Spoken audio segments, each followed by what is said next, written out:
Welcome to the party. I'm Sam Ekstrom of Locked On Sports Minnesota.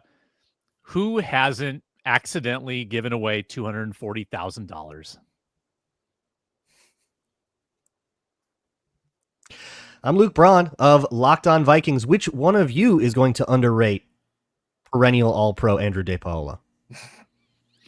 What's happening, Luke Inman at Luke_Spinman? Yes, I am legally obligated to wash this hoodie in between each episode.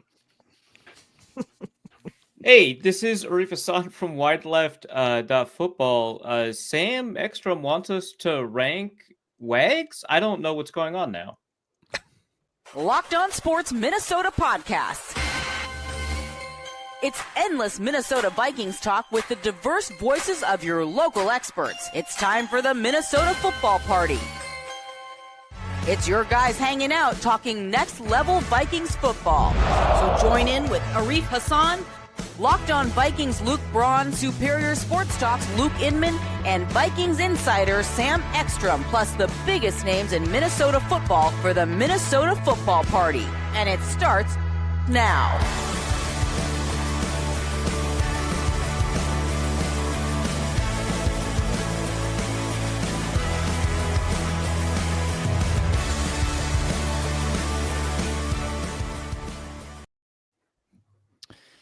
Welcome in. It's a Thursday. It's the Minnesota Football Party, streaming on the Locked On Vikings YouTube channel, streaming on the Locked On Sports Minnesota YouTube channel, and our audio going up on the Locked On Vikings podcast feed. Wherever you get your podcasts, lots of ways to watch and listen. We're so glad you're with us today, where we talk about Dallas Turner getting scammed out of $240,000. That's a big party foul.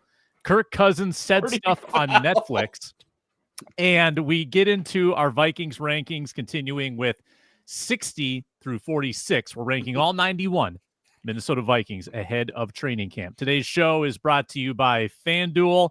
New customers can bet $5, get $150 in bonus bets at FanDuel. Make every moment more. They can also bet $150 if they so choose. Like that. Well, after you bet the $5, you get the $150, and then hey, why not just let it roll? Yeah. Just stack the chips. Paul schemes to get a win. All right.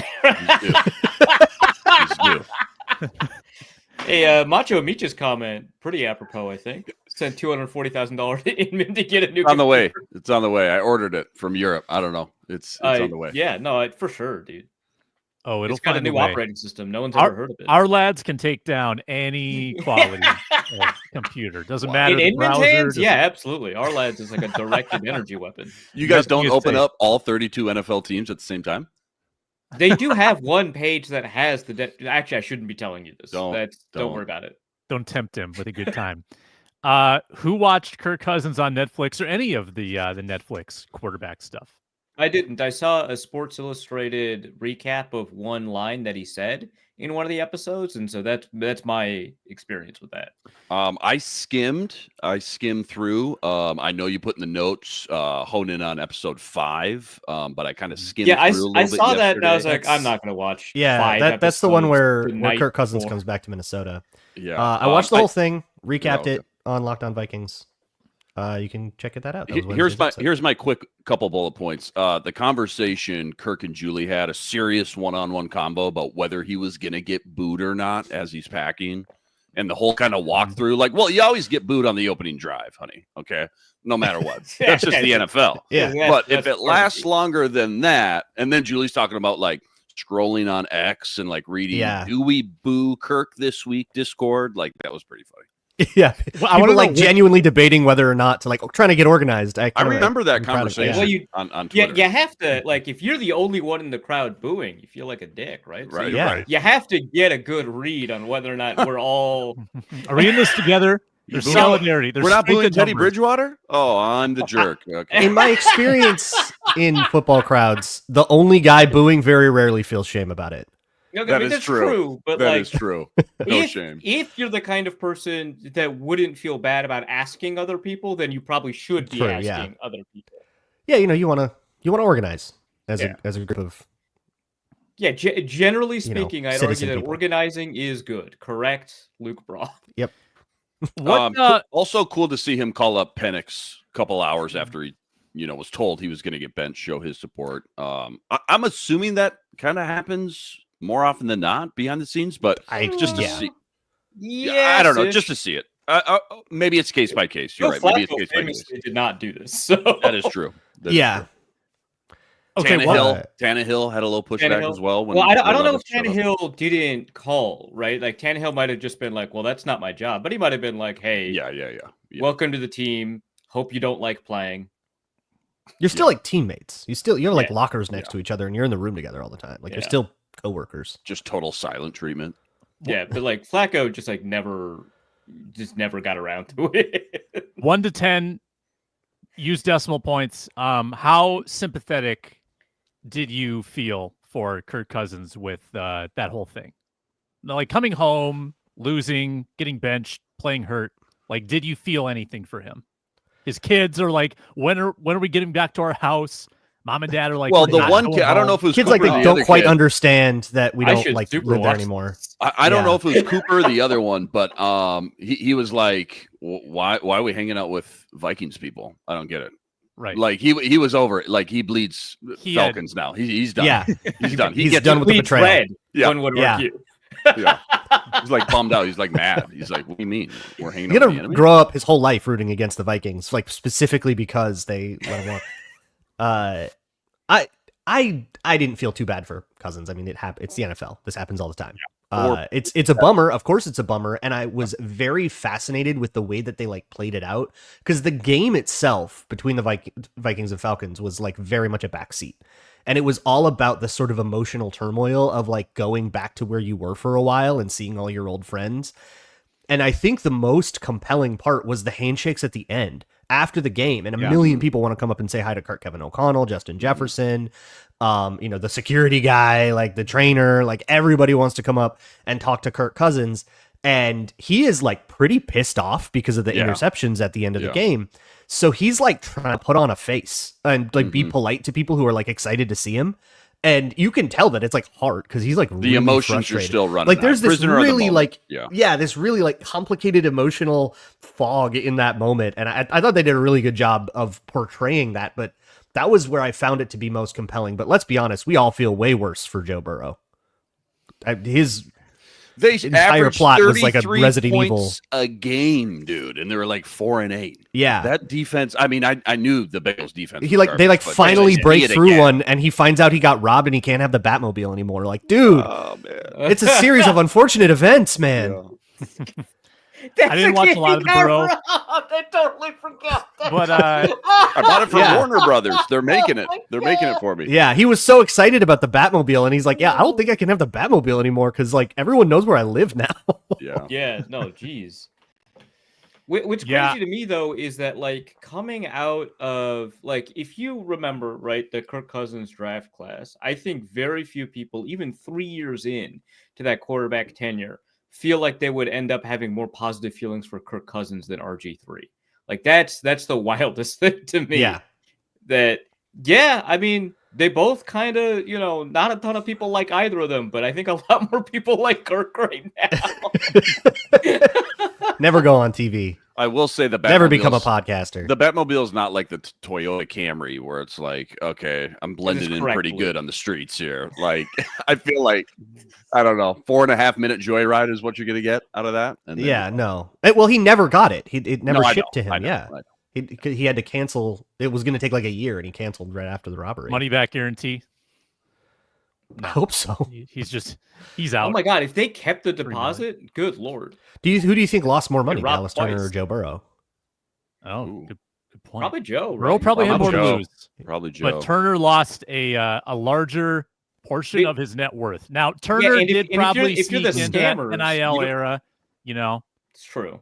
So he probably had a little bit in the account, but who do you think made more money? Joe Burrow's robbers or Dallas Turner's scammers? Right. So that's the thing that I want to get into is because he just took some jewelry. You don't have to fence it. That's just money, but you have to fence all of Joe Burrow's stuff, and that takes time and effort. And you have to calculate. You're getting your hourly 60% on the dollar. Yeah, you're getting 60 cents on the dollar for that. Yeah. So the scammers made more per unit of effort that they put in for sure. That's a more efficient route. Well, Joe, I'm assuming he's got some insurance going on too. Maybe he gets all that back. Maybe he recoups a lot of that. Joe Burrow has everything insured. Yeah, I doubt Yeah. that Dallas Turner had Yeah. insurance for this money he was. He might have had insurance for his investment because it was like a business investment he thought he was making. He thought he was like starting a business. I think it was an inside job. I think it was a JP Morgan inside job. That was my impression. So when I read the Star Tribune article, it was just this is we're transitioning into this right now. So this is my read on the situation. So please correct me if I'm wrong. But from my understanding, he received a call from someone pretending to work at Chase Bank in like the fraud department, saying that someone had imitated him in order to make a withdrawal at the Arizona branch of Chase Bank. And so they told him to go to Chase Bank to move his money into secure accounts so that they cannot be accessed by anyone engaging in fraudulent activity. So it's like kind of like a double scam here. Yeah. And so then he wired money, this is important because if it's a wire, it's really difficult to recover it. He wired money to 2 separate accounts. Those 2 separate accounts are registered as LLCs, right? So like that's what threw me is he wired money to like Food Truck LLC, and I thought he thought that's. But my understanding is he just directly wired this money, so I don't think it was categorized as a business investment. I thought he was just moving money with the understanding that that money would be transferred back to him once Chase Bank had fully investigated this fraud in Arizona. So. Double scam here. So like, and this is usually how it occurs is the scammer calls pretending to already be part of like the fraud protection department. So you're kind of like aligned with them and you're not looking for them to engage in fraudulent activity, which is a good lesson for everybody learning about this story is if someone from your bank, calls you telling you that they've detected fraud in your account, and they ask you to do something for them, or they ask you to give up information, hang up and call the bank because, and don't call the number you just received. Call the number that's on the bank's website for fraud. And then they will tell you, right, if that had actually happened. And now you can do the things that you might need to do to protect your account, but don't receive a phone call and do anything as a product of that phone call. Inman, have you taken the latest, fraud protection training? Phishing from scam. We get the quarterly trainings, and the quizzes at the end are great because it's like it could not be more obvious what the correct answer is, but yet it takes me 2 or 3 times every time. Still get it wrong. Your email, Inman, what is that again? Here's the password. So security, you need that. Yeah, no, for sure. It had to happen to somebody because the Vikings are legally obligated to not just have one smooth, normal offseason in the history of franchise. Like, right? Like, can we just have one normal offseason where just everybody's doesn't lose their money, doesn't get arrested, love boat, whatever it may be. Is this the thing? Is this the one thing? Because if this is the one thing, like Dallas Turner will make more money. So. Yeah, I much prefer this than like the offensive line coach passing away. Like this is like on the scale of things that happen during an offseason. Like this is far preferable. So thanks, Turner. Thanks for taking the bullet. Yeah, absolutely. Yeah. Jeez. One of the things that I find interesting is that Ari Myrov recapped this. He's an aggregator. So he recaps this in a tweet. And Jonathan Grenard quote tweeted him and said, "That's not how it happened at all." And I just find that really fascinating because there's not why does Jonathan Grenard think that? Joe Nelson in the replies was like, well, I just read through like the search warrant or the warrant that the police had generated. And that's the Star Tribune and Ari Myrov perfectly described, what had happened, within their capacity to like summarize within the space of a tweet. Right. And then Grenard is like, well, I mean, you can't believe everything you read or something like that. Or like, and he's like, well, this is like a conversation that Dallas's attorneys had with the police. Yeah. And Grenard was like, well, somebody lied and I don't think it's Dallas. And it was just like, you thought the police lied? Like, I usually very often think that we give too much credence to police reports. But in this particular instance, I think probably they got this one right. What is the counter theory? Right. What's controversial about this? I don't know. Grenard's just saying that's not what happened. Well, I think it's because it makes Dallas Turner look like a fool. Right. Yeah. And so Which maybe this happens to a lot of people, including, and it very much can like happen to people close to you that will make you think differently about how stupid you want to call someone for like getting scammed by, you know, these like fraud protection scams, or the like classic refund scams, or the like much more sinister like pig butchering scam. There's a lot of stuff out there, and it's getting increasingly more and more sinister and harder to detect. You know, don't throw stones. Who are some of the other NFL players that have gotten burned? I know David Akers is kind of like Drew the peak Brees, one, very right? famoess. Drew Brees, yep. Forgot about that one. Yeah.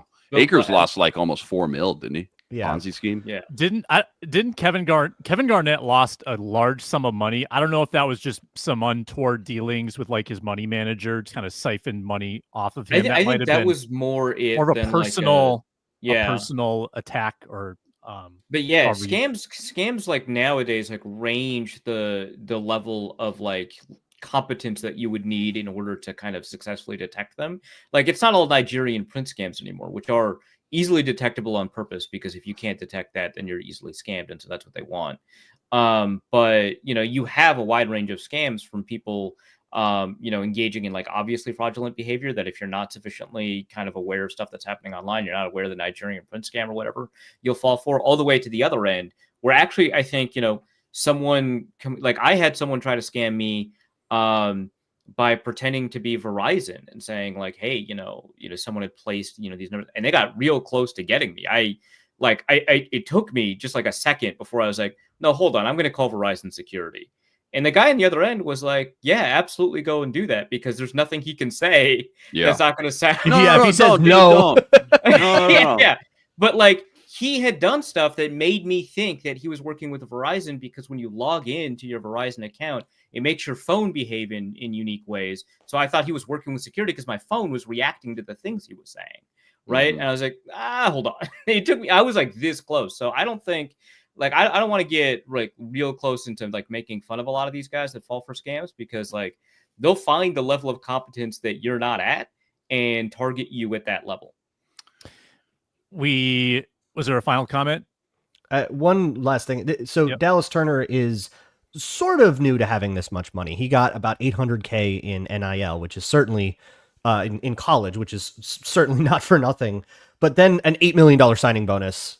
So he's what, like 22 and new to having a bunch of money? Yeah, that kind of feels like exactly the kind of guy that a scammer would want to target. Yeah. Yeah. So that's about 1/32 of his signing bonus, 3%. Yeah, he'll learn from this and hopefully have enough remaining. Let's get in.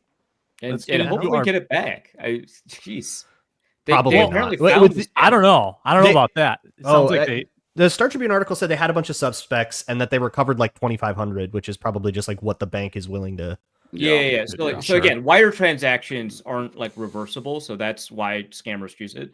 But the only reason I think that he might get that back is because it sounds like the Star Tribune article said they found a list of suspects. I think subsequent reporting indicated that maybe they have the most likely suspects, and if that's the case, it is potentially recoverable.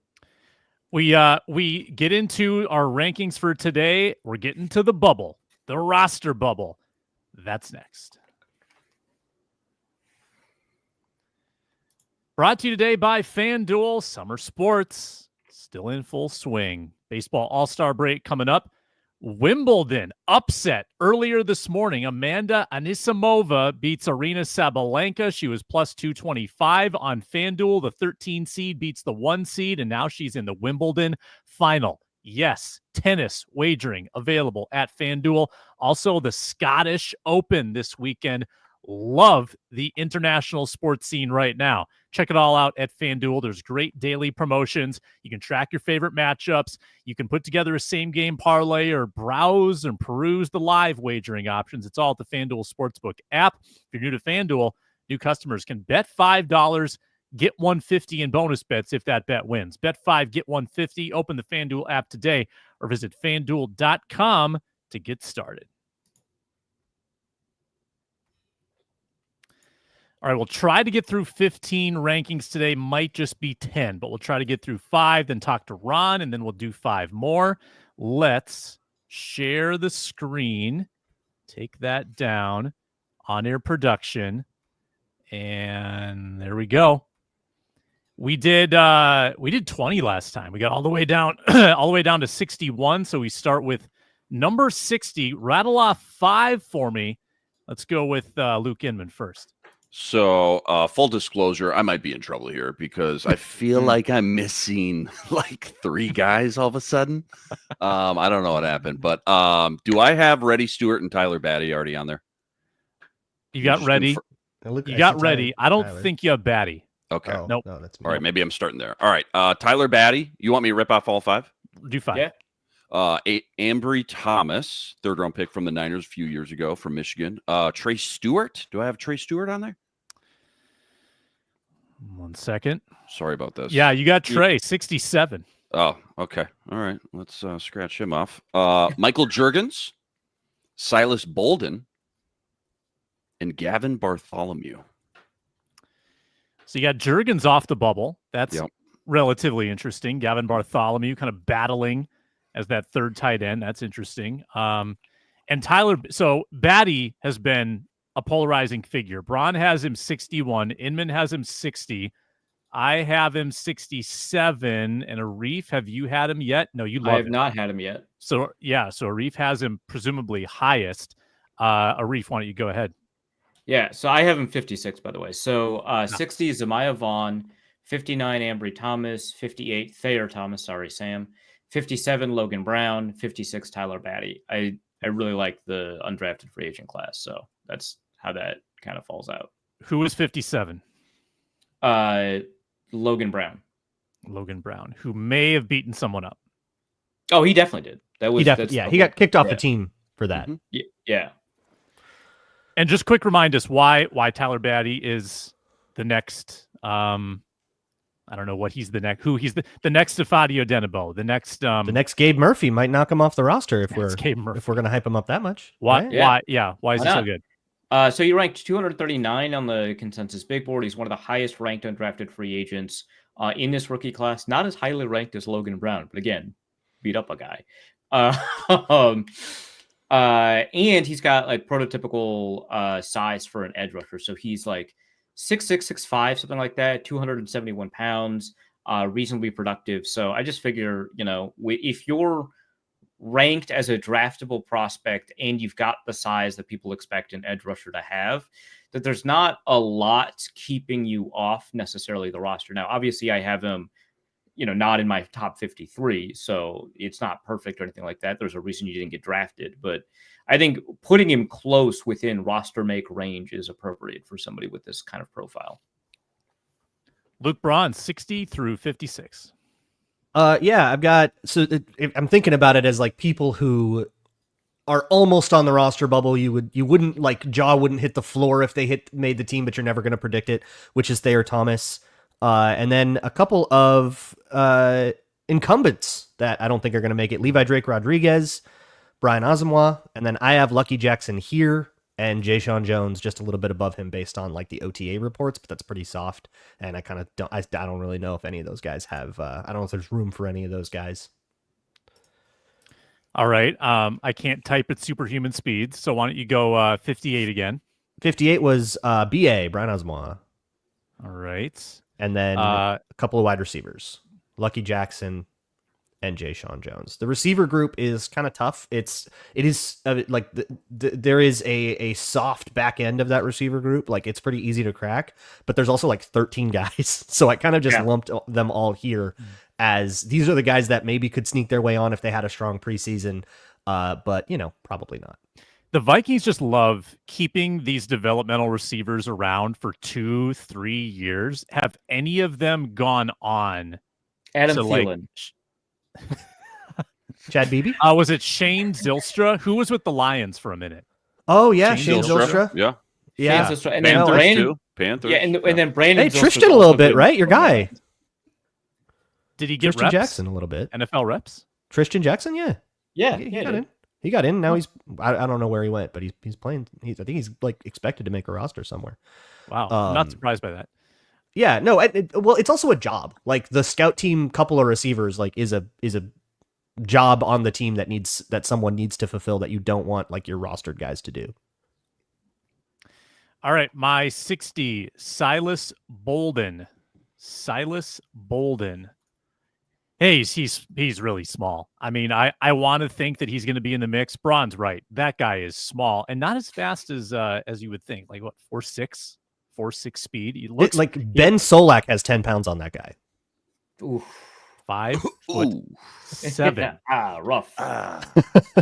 I'm going to go over Sean Lee at number 59. I thought Lee was going to be my favorite guard prospect, but I think I like Joe Huber more. You're going to hear from him in a minute. Number 58. We'll stick Lucky right here. Lucky Jackson. I don't think he's going to make the team. I really like Joe Huber. Joe Huber, proficient at 2 different schools, Cincinnati and Wisconsin, plays 3 different positions, has some tackle flexibility, great size, like 6'5", 310, very prototypical, proficient pass blocker at stages, good run. Like, I don't know. I just think he's got a really well-rounded resume, comes from a good school. I like Joe Huber I just noticed that you listed Joe Huber on my column as a linebacker for some reason, Sam. Oh, he can do everything. Talk about versatility. Linebacker in high school. It's super interesting. Like when we did all of our like 53-man rosters, when you actually lay it out, you kind of have to have 2 or 3 undrafted rookies on this team. Mm-hmm. Like someone's making it. So like one of these undrafted guys that one of us is high on is like going to make the team. It like there's no way to really work it out where it doesn't happen. 56 Thayer Thomas. I'm riding the 2023 not even preseason, but just like the practices. That was when I was still going out there every day. Really liked the way Thayer looked in the 2023 training camp. I'm hanging on to it. I'm hanging on. Year 3 is the moment for Thayer Thomas. Speaking of Thayer Thomas, we had on the Ron Johnson show, we had Thayer Thomas's position coach, I think, from college at one point. That'd be a good one to revisit. Let's see if I can figure out how to stop this. Bring up Ron. Let's talk to Ron Johnson of the Ron Johnson Show. He joins us now on the Minnesota Football Party, coming off the Max Brosmer interview. It was a good interview, Ron. I mean, I posted a couple of clips yesterday, but I mean, big takeaway. He is hyped about J.J. McCarthy's athleticism. That was cool. Yeah, I mean, he said, extending plays, when you look at the things he's doing in 707, he said even just like when they're doing Indy and he's running around kind of doing play action, he's like the kid can throw off of one leg, he can throw off platform, he can, he extends a play in 707 and full team where a lot of guys kind of just dump it off and say, you know what, he's trying to get true looks to what it might feel like in the end, in a game to have a number 1 linebacker chasing you, and how do you, when do you let go? When do you get rid of it? Where do you have to throw the ball? And so all that type of stuff, arm angle, he just said the kid is super athletic, and, that's something that, we'll see how it plays out this season with Kevin O'Connell and the, naked boots and the play action. Mm-hmm. Ron, we discussed the Dallas Turner story. I don't know if you saw this, but yeah, sent $240,000 to a couple fraud accounts. I mean, to your knowledge, I know you're in the building a lot. Do they have financial literacy for these young guys to kind of teach them not to do these things? Yeah, I mean, they do have people in seminars. Now the question is, do you attend them? That's on you. They can't force a guy to go to something like that. But I think Dallas Turner, I saw Jonathan Grenard actually try to come to his defense and say, do you know this story, or did you hear this story from somebody? And that was funny that the guy kind of brought that up when he said that, because and then somebody else was like, man, it's in the police report. Like maybe his agents are lying to people to what really happened. It is what it is. It looks like they have a suspect. They know who did it. So Luke Braun, it's time for you to pack up because the cops are on the way. Look, if I'm going to scam somebody on the Vikings, it's not going to be somebody I've been defending breathlessly for the last year. Okay, I'm going to start a GoFundMe for him. He'll be fine. Put away the wolf costume, Luke. You've been caught. Whoa. Yeah, that background that looks like he's in Minnesota, it's actually in like Eastern Europe. Right. In the Galapagos. I'm in I'm on some Caribbean island with it's gonna be like very an loose regulations. Scooby-Doo. You used to see Luke Braun walking out talking about, I would have got away from him if it wasn't for those damn kids. Pulling the Chiefsaholic mask off, and I'm Scooby-Doo ending. Scooby-Doo ending. Inman, what do you got? Yeah, Ron. What if it was, so speaking of the mascot for the Chiefs, what if it was Victor the Viking? What if Victor the Viking, we come to find out, is that'd be a good plot twist. Do we know what he gets paid? Does he need money? Oh, yeah, my goodness. no, that's Well, the Like original Ragnar? guy, the original Ragnar wanted more money, so that's why they didn't Yeah. use him. So maybe it's Ragnar. What if it's the old Ragnar? A disgruntled Ragnar. Exactly. that Oh, rules. man. Actually, that Just would be planning a his full circle vengeance for story. the last Yeah. 2 decades. I love To, that. to Netflix. swindle, and what did you say? A 32nd of a signing bonus from last year's first round pick. Got Here him. we go. Got him. Ron, Netflix, here we come. what He only would took what he you needed. recommend to the young guys on the roster as far as like where to put your focus during this time of year? You got this last little stretch of time off before, training camp starts and things start to get real. Is it go get out of town with the wife, try to relax a little bit? Is it stay in town, keep working out, keep grinding, all that stuff? Like, how do you find that happy medium, I guess, or, balance, knowing this is the last free time you're going to get for the next 6-7 months? Well, Tony Dungy always would say, man, the office and the field's not going anywhere. So I think the biggest thing is, get time with family, because you're not going to get a lot in the next, once July 24th hits, you're kind of, I think guys are looking, like guys like CJ Ham, for instance, he's looking forward to that Sunday afternoon where coach is like, all right, I'll see you guys on Tuesday, meaning they have Sunday night off, they have Monday off, and they don't have to be back till Tuesday. Like guys like CJ Ham with kids and a wife, like they're looking forward to that. I know the Vikings do a good job of letting players have their family come to the Omni if they want to visit every once in a while, like during downtimes. But yeah, I'd say family. And then also, like, this is your job. I mean, think about this, man. Like, you wake up in the morning, hang out with your wife and kids. You have nothing to do. Go work out, but don't overdo it. Don't get blisters on your feet. Don't like hurt your hamstring. But you got to run. You got to stay in shape. You got to catch balls. You got to, whatever it is. If you get up a quarterback, hey man, come. I want to go to the high school and throw. Like most receivers, NFL guys know guys that either can throw or have thrown to them. So, they're doing that. I've been seeing Jonathan Gennard, he's doing his D end stuff, with some trainer. So it looks like guys are doing it. Some guys post it, some guys don't. If you don't take a picture, it didn't happen. That's the era we live in. But, I think it's a healthy balance of both. Like you need your family now because later you're not going to have them. So you want to make sure you get that time in so that when camp hits, you're not like stressed out about like, man, like my wife's calling me every day. My kids are stressed out, blah, blah. And honestly, man, like I love the players that say this. They take the time off their wife with the kids right now. Like they take the kids and do stuff. They go and work out and say, hey, you run around this field for an hour while I work out over here. You tire the kids out, because your wife wants that free time too. Because she's like, look, when you leave, I got these little monsters every day, all day, for hours on end until like the families are allowed to come to training camp. So I think that's the key. But you definitely want to keep working out. You want to stay in shape. You want to, hone your craft. You want to get your cone drills in, all that type of stuff. But, there's only 12 hours of daylight. I'm pretty sure these guys are finding ways to get 2 to 3 hours. And if you're vacationing, do it. Like Stephon Diggs. He got a castle and worked out at a castle. So if you're going to vacation, is that all he did on his vacation, Ron? It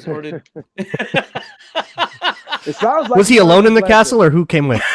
It sounds like he learned his lesson from the first boat party. So he's kind of, he's like, let me not have a castle party. Let me just keep this to workouts and keeping the media away from me. And or at least don't let anybody film this time. Don't film it this time. Put your phones just basket. film the workouts. The castle party, you cannot film this. Yeah, and Diddy, no, you can't come to my castle party. Like you gotta keep Diddy off the castle party list. So Ron, related to kind of the stuff you said about making sure that you put your work in the off season, putting aside all of the reasons that the NFLPA is in the news right now, one of the things that they negotiated for was to reduce the intensity and level of contact that occurs in practices that happen during the season and in training camp.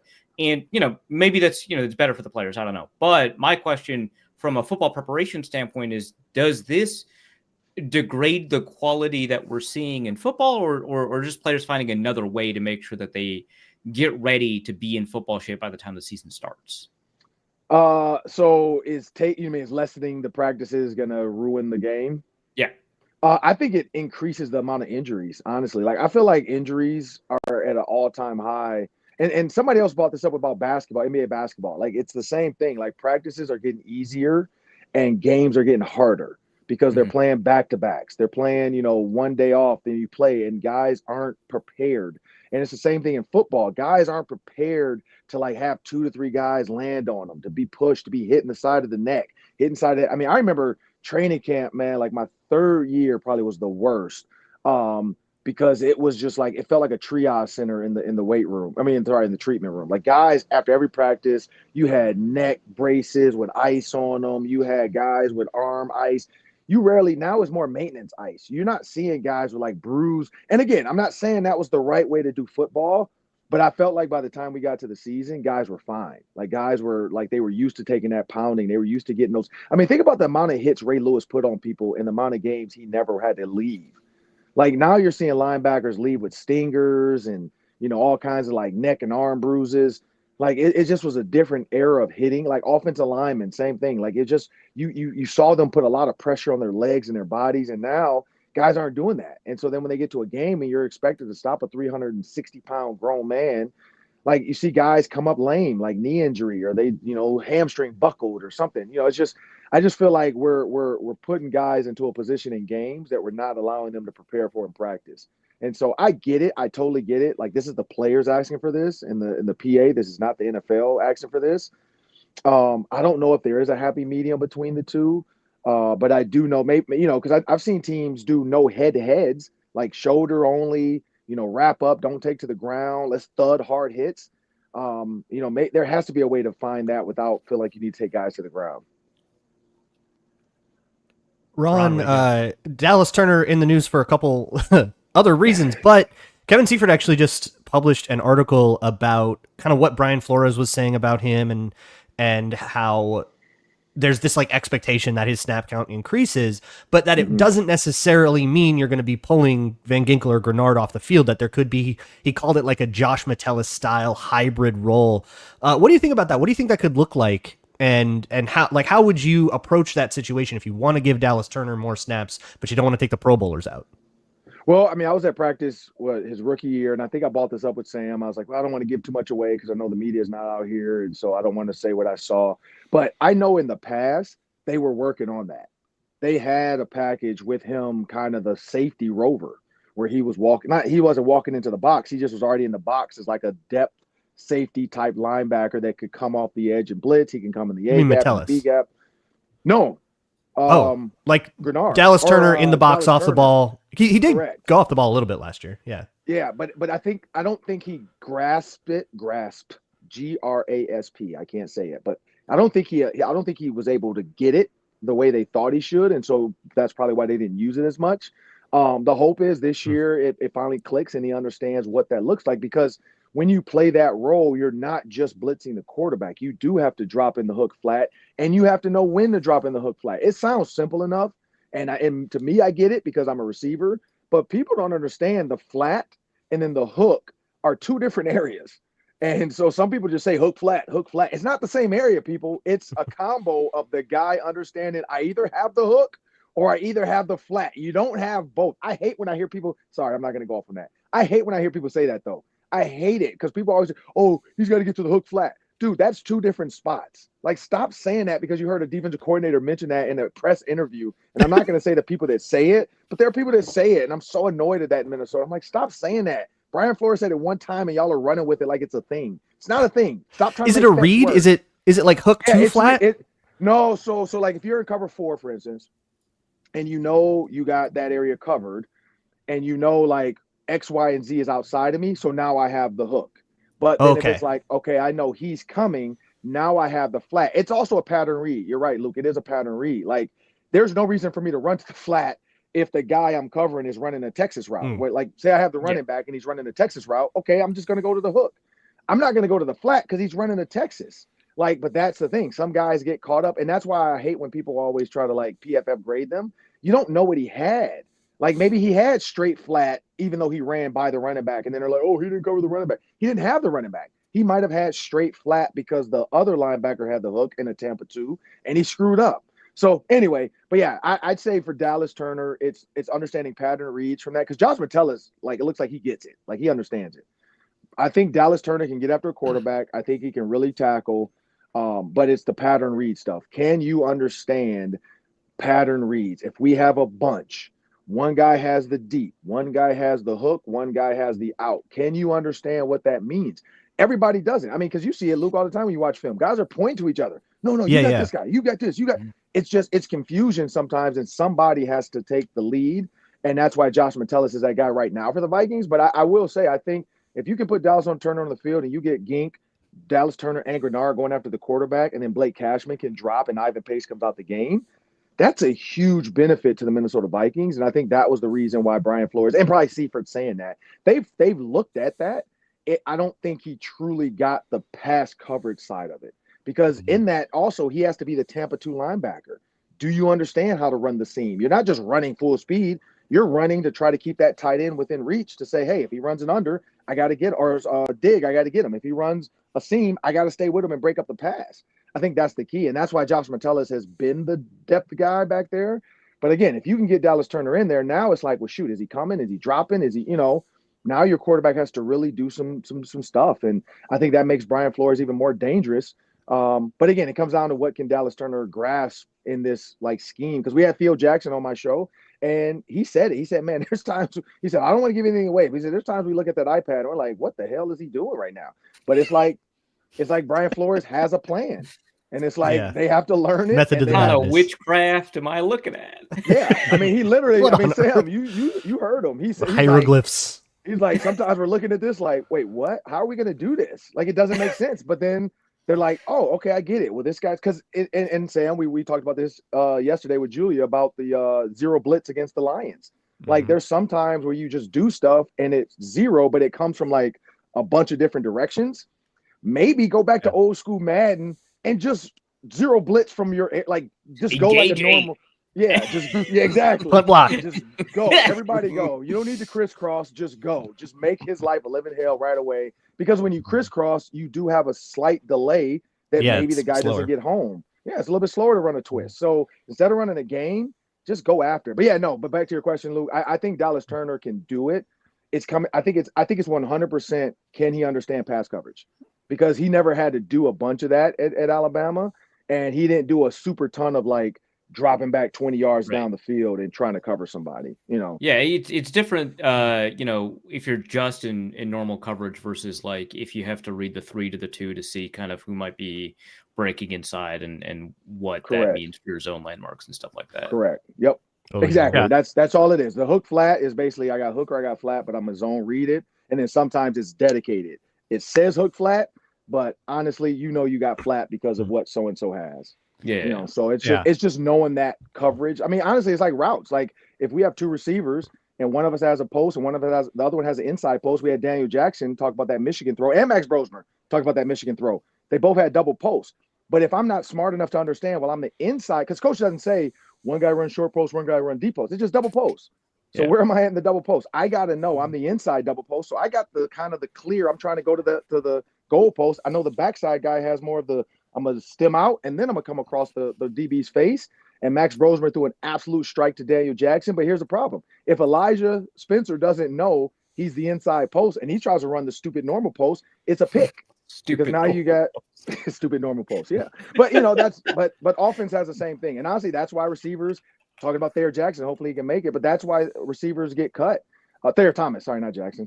But when you do that, like, it's like, hey, man, you don't even know your routes versus coverage. I can't keep you on this team. And so I think that's the other side of it. So both sides, offense and defense, have reads. I think defense is harder because you're reacting. We know what we're trying to read. You're reacting to what we're going to do. And it's a little bit harder on defense. Even though I don't like giving them credit, like DBs and linebackers do have a tough job in pass coverage.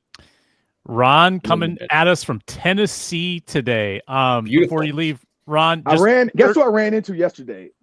Eric Decker. Eric Decker. Oh, that was me and Deck been texting. He left and went to France. Cordero Patterson. No, Miley Cyrus. Got it. Sage Steele.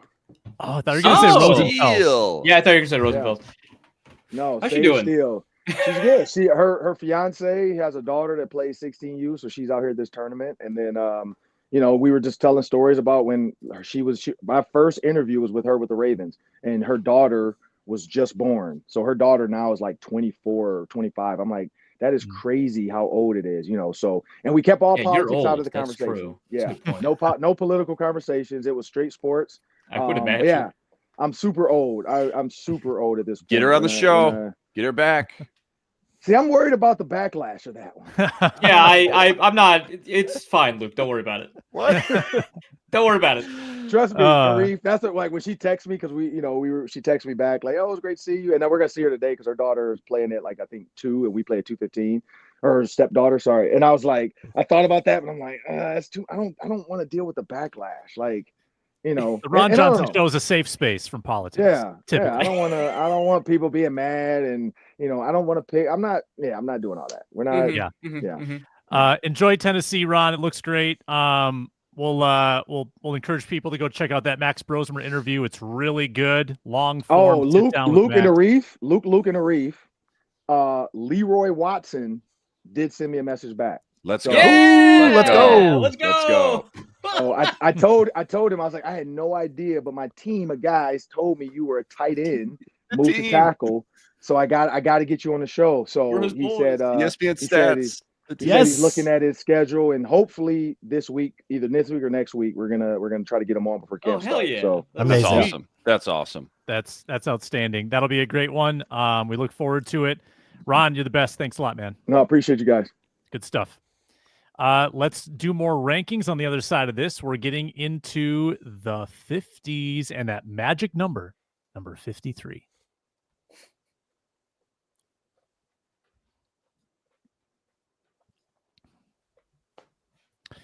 All right, let's reshare the screen. Luke Inman, take it away once more. Here we go. Brian Asamoah, Tavier Thomas, Levi Drake Rodriguez, Logan Braun, Brett Rippon. Levi Drake Rodriguez, Logan Braun, and Brett Rippon. So you've got Rippon at number 51. Remember, I had him like in the 70s. Yeah. Mm-hmm. I had him very low. Yeah. I think 51's probably more like. And where did you have Brosmer again? In comparison, just in comparison. Like 2 spots off. 66. Okay. I did figure out the 3 guys I'm missing. It was the special teamers, DePaula, right? Of course. So yeah. Whoops. Sorry about that. Well, it's not affecting anything now unless you were going to put them in the 50s. Oh God, no. Which basically, like Luke Braun's intro where he talked about DePaula, I was like, wait, did I rank him? And I put an S next to his name for starter, so he did not enter my ranking yet. So I'm fine. Okay, good. I was like, what in the world? Did I forget this guy? No, I got that. Better not. I'm 3-time Pro Bowler, 3-time All Pro. Come on now. So Inman, you got Braun on the team? I do. Logan? Yeah, I do. Yep. He totally did not think about that until you asked that question. No, I've been thinking about. I can't sleep. I haven't slept in 72 hours. Honey, I get it. Dishes, dinner, softball practice. Logan Braun, should he make the team or not? He got in a fight though, honey. He got in a fight 2 years ago. He got into a fight. What do I do, Callie? It's super important, by the way. Look, it's funny joke. We do not know what that fight was about, or if that guy deserved it. That's just important, story, right? Well, but the thing is, if the guy deserved it, I don't think Wisconsin kicks it because it was Wisconsin, right? I don't think Wisconsin kicks him off the team because they've had spicy offensive linemen before, right? That is true. It's a big bar. I'm just saying we don't know. Bar you gotta hit. I'm just saying we don't know. We don't know what happened. And the public comments from the head coach, whose name I'm forgetting, they were pretty definitive. Like, yeah, no, I don't know why that guy said he is like choosing to enter the transfer portal. We kicked him off the team. Yeah, he had to clarify. No, we kicked that dude out. Yeah, which is like, oh my god, dude. Is it possible that he fought Joe Huber?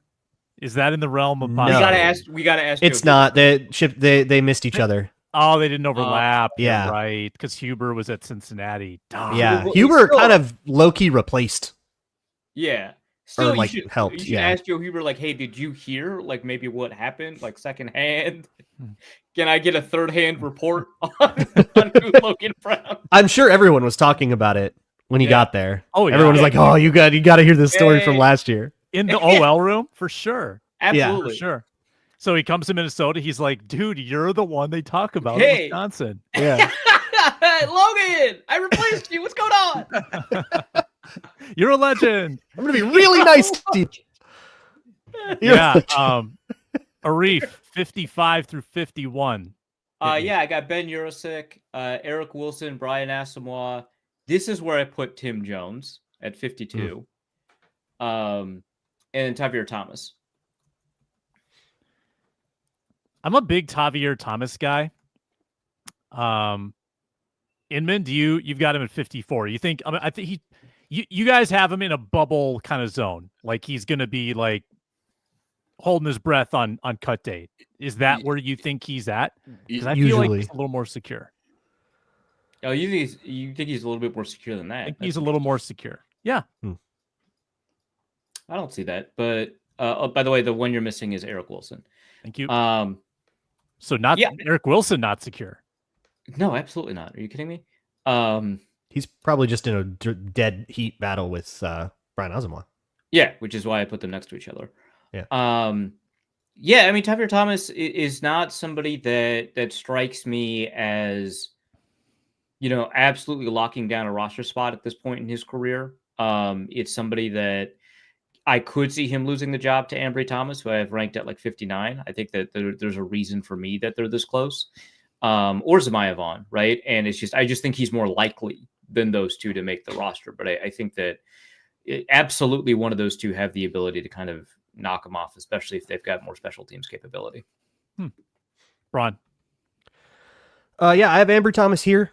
I only have him this high because Ron kind of talked me into it. A guy with starting experience, Michigan dude, draft pick, got a little injured. Maybe he cracks the roster. I could see it.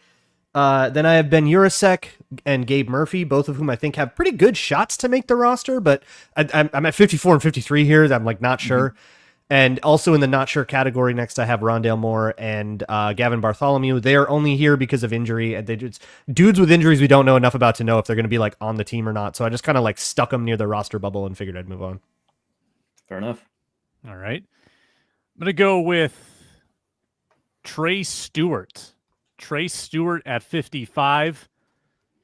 Zone scheme at Jacksonville State last year. Big numbers. Trey Stewart, wild card. Look out, Ty Chandler.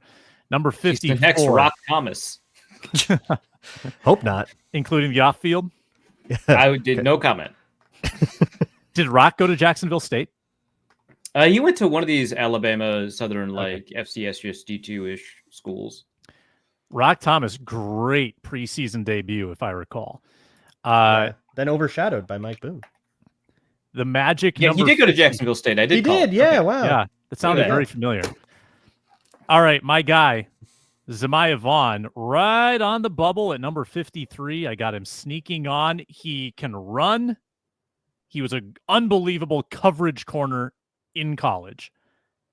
I don't know if it'll translate, but he runs fast at very impressive size, and he does not allow completions. So he's pretty new to the position, if I remember correctly. Is that right? Like he didn't play cornerback until like his second year in college or something along those lines. I would have to dig even deeper, but that's a good nugget. Okay. Yes, he did. He moved from wide receiver was like not working at all, and they moved him to D-back, and he was like, he had played it in high school, so he had a little bit, and he was like a little further ahead than they thought, and then he ended up starting. Yeah, that was it. Yeah. Good for him. Gabe Murphy sneaking on at 52. I just think there's a chance for improvement in his second year. And then Michael Juergens, number 51. He'll make it, but he will not feel secure. Luke Braun has convinced me that his preseason was icky. Pretty gross. Stinky. We got 7 minutes. Let's keep ranking. Let's go. Luke Inman, give me your next 5. Rondale Moore, Eric Wilson, Zemiah Vaughn, Gabe Murphy, Dwight McGlothern. Wilson, Vaughn, Murphy, and McGlothern. Anything controversial here? Not too controversial. Wilson, I'm glad you have Vaughn. I thought I was the highest on Vaughn, but you've got digging Vaughn. 38. I'm digging Vaughn. My only question was in comparison, where do I put Dwight McGlothern? Kind of got him stacked close to each other. You just hope one of those guys pan out over the next couple of years. Obviously, Dwight should be higher on everybody's list, but it should be a fun little battle watching those guys. Probably on the second team early on, but you just, again, a little bit of excitement around both those guys. You just hope one of them can pan out. Arif. Am I the highest guy on Eric Wilson here? I think so. Might be me. We'll see. Levi Drake Rodriguez, Gabe Murphy. I'll let you catch up to that. Gavin Bartholomew. I am not a believer. Jay Ward, I'm super not a believer. Rondale Moore. You got him on the roster, but you're not a believer in anyone. Bartholomew and Ward. Yeah, well, like think about like how close I have Urasek to Bartholomew, and Jay Ward. I think I'm probably going to be lower on him than any because none of you. I'm not a big Jay Ward guy. I don't. Yeah, I probably still have him on the roster, but I'm not a huge Jay Ward guy. He's coming up pretty quick for me. Yeah, yeah. I think if there was a more serious challenge to his roster spot, he'd be lower. Yeah, that's for the me. issue. Is that there's safeties. Yeah. There's a couple of undrafted rookie safeties, and that's kind of all that's. So it seems like he's pretty locked in for a roster spot, which kind of by default puts him higher than a bunch of guys that are maybe better players, but just are going to have a tougher time having an impact on the Vikings. Yeah, that's fair. Braun, give me 5. Where did I leave off? What was the last guy? Was Bartholomew? Bartholomew. Yeah. So next up, I have Tim Jones. Yeah, so definitely think. Okay. Yeah, and Tavier Thomas. I think these two guys are fighting each other for a roster spot on special teams. Oh, special teams, yeah. Yeah. I don't think either of these guys are going to do much contributing from scrimmage for you. They don't really have a history of that. They all have both have a history of like making the team on special teams, and they have long histories of doing that. Then I have Dwight McGlothern, who is got some interesting challenges to his roster spot too. I like him. I have him above those guys, but I think both Tavier Thomas and Ambry Thomas are interesting wrinkles. Then I have Bo Richter, who I have making the team, but I don't feel great about it. Mm-hmm. And similarly, Ryan Wright. Yeah, he's in line for a starting job, and I don't think Oscar Chapman is like a serious contender to beat him, but I do think a waiver claim is, and I don't think that he is 100% roster security. Exciting. All right. I'll round out my 5. LDR, number 50. Having a lot of trouble spelling LDR. Yeah, my sheet is going nuts here. I got Kobe King. Am I the first one to? You are, but he was going to be on my next. He's bunch coming. Of players. The next clump. Yeah. Bo Richter, number 48. Bo Richter. Just an effort. I just love guy. that name, dude. I can't stop. Yeah. Taki. Got Taki 47. That's a crowded room. Yeah, Taki's in my next clump as well. That is a very crowded room. Yeah, I mean, you got your starters set. You've got Redmond, who I think is pretty high, probably on people's lists, and then you got LDR, you got Taki. I don't think did they bring in any interior guys in as a UDFA? They didn't really add to that room because they know they're jam packed already. But Taki's going to be DT5, DT6, and then Walter Rouse, number 46. Again, I'm the first one to mention. I'm first one to mention him, but I don't hate him. We are one rank off of each other on him. So okay, it feels like a lot of these guys now are kind of all in that same clump. Yeah. Although I'm much higher on McGlothern, it looks like, than the rest of you. So no, there's like the occasional, but yeah, it's this is all pretty chalk. Yeah. We'll be back Monday and, of course, next Thursday talking more Minnesota Vikings, ranking 15 more on Monday, 15 more on Thursday, and then the following week, training camp week, we'll round out our top 15 Minnesota Vikings on the 91. Who's number 1? Stay tuned roster. to find out. Who will be number 44? Also, this is called a horizontal tease in the business, as well as a network promo. Wednesday, Locked On's top 100 NFL players drops. So next Thursday, we get to rip whoever made the list and be like, snub, too high, too low, wrong, bad. We get to tear the company apart. That'll be fun. Van Ginkel just made the NFL top 100, right? Like that was like yesterday. Number 88. Yeah. Too low. Who else is Grenard going to show up? I assume Grenard shows up. I would the hope top so. 100. Yeah, probably. Yeah. Does Harrison Smith show up any higher? That's a good question. Wasn't he like 99 in the NFL? I don't think so. I don't think so. He like barely snuck into the NFL top 100, but I don't think he has the like enough national hype to get on the Locked On 100. Only like players who have had to like game plan against him will rank him. Sweet. So next Thursday, top 100 debate. Keep ranking dudes on the Minnesota Football Party. We're on the Locked On Vikings audio feed. Locked On Vikings streaming on YouTube. Locked On Sports Minnesota as well. Lots of ways to watch and listen. We thank you for the comments. Thanks for subscribing. Get us to 10,000. And thanks for listening and watching. Talk to you next time.